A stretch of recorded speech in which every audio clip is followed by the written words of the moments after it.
రవాణా శాఖ ఇటీవల పెంచిన సర్వీస్ ఛార్జీలను తక్షణమే రద్దు చేయాలని టూర్స్ అండ్ ట్రావెల్స్ అసోసియేషన్ నిర్వాహకులు డిమాండ్ చేశారు.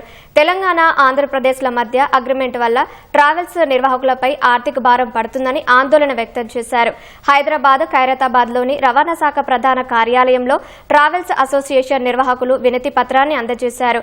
టూర్స్ అండ్ ట్రావెల్స్ కు ఎలాంటి సమాచారం లేకుండా రాత్రికి రాత్రే టాక్స్లను పెంచడంపై తీవ్ర ఇబ్బందులు ఎదుర్కొంటున్నామని అసోసియేషన్ నిర్వాహకులు వివరించారు.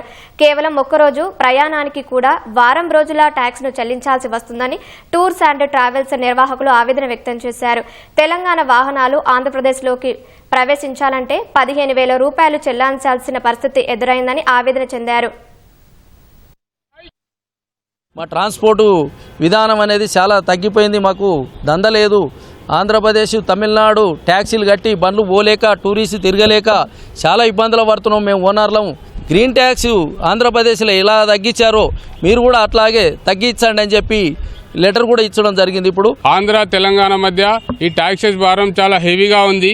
ఎందుకంటే బార్డర్ ట్యాక్స్లు అనేది ఒక సీటుకు 350 రూపాయలు పెట్టారు. ఎక్కడ కూడా లేదు వాస్తవంగా స్టేట్లో. ముఖ్యంగా నార్త్లోకి పోతే ఒక 150 రూపాయలు, 200 రూపాయలు మ్యాక్సిమం డే ట్యాక్స్ అని ఉన్నాయి.